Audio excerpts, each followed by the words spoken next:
Hey guys, what's up? I'm Margo from Love and Hip Hop Atlanta, VH1. I'm having so much fun now that I'm back here in New York with M Stars. Check out this interview. Deuces. And I'm from Toronto. I live in Brooklyn, now Atlanta. I'm an artist, singer-songwriter, musician. I play guitar. I'm a fashion designer and an illustrator. Yes, I do many things, but I'm good at all of them.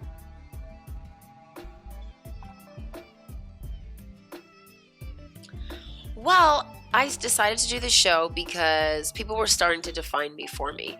My name came out in the blogs, my picture, and people were saying things about me that were untrue. And as an artist who has been working her whole life on her art and wanting that to be at the forefront, before that was at the magnitude that I wanted it to, my personal life was, and it was not in the best light either. And that's why I decided to come out and say something. I didn't say anything for a long time because I really didn't want to have anything to do with anything other than my art and what I do. But I don't like people defining me for me. I think it's best when you say who you are.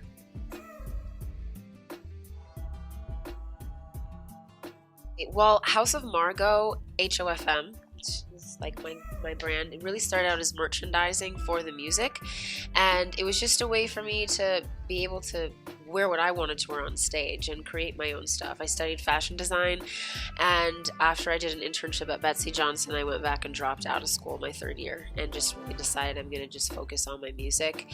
So that was like over 11 years ago, and I really just pursued my music career, and I got a deal, Universal. We got dropped as in a group, actually with Niko, called Test Drive, and we had a single out on the radio, and it was like, oh, everything's going to happen, it's going to take off, and then just all fell apart. So I also studied illustration, so I've always been trying to find a way to bridge all of my art together. And when I moved to LA, I didn't have any money for backdrops for my shows when I was on tour, so I started drawing them, and that's really how all of my art came together. And I created a character called Tokibo from doing that, from painting my backdrops, and that's really just like skateboards, hand-painted skateboards. I turned the character into a vinyl toy that's coming out. Not a sex toy, people think that. It's just collector items for toys. Like I like Super Mario and stuff, so it's a vinyl toy like that. And House of Margo is the hub that holds everything that I do creatively. So music is one, HOFM is just the merchandise, and Tokibo is like a cool streetwear line, toys, skateboards, and t-shirts and hats.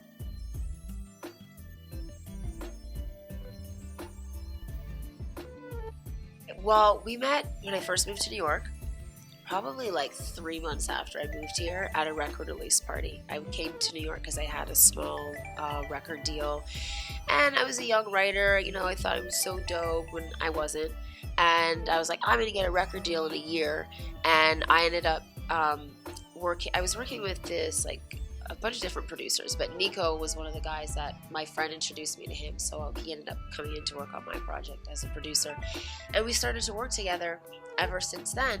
And it wasn't until like I started to work with him that I learned really the art of being a songwriter. And a lot of people don't know he's a really talented songwriter, really talented. And like maybe 6 to 7 years later, then I got a deal with Universal. We had a group together, but he and I got married like 8 years ago now, and we were friends before we got married. So that's really our bond, and we went through so much, like musically, and he pushed me as an artist so much. Like, when he went to Miami and my father died, I was like, go focus on your music, go to open mic spots, go play guitar. And I feel it's like the push why I have so much of the bond with him that people obviously don't know, that they don't see.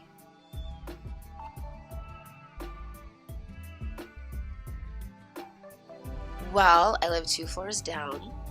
He makes really good pasta, and if I need something, I can go upstairs. And he's my best friend. I love him very much, but we're separated. You guys gotta keep watching though, because yeah, you gotta keep watching.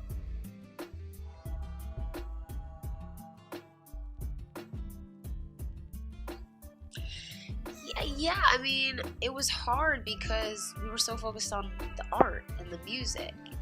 We were kids, so I didn't know about being romantic. He's not really. So that was our focus. And then everything like took a turn. You know, we've been separated for a few years because, you know, yeah, I got older, and life happens. Like, marriage is not easy. Clearly, I learned that.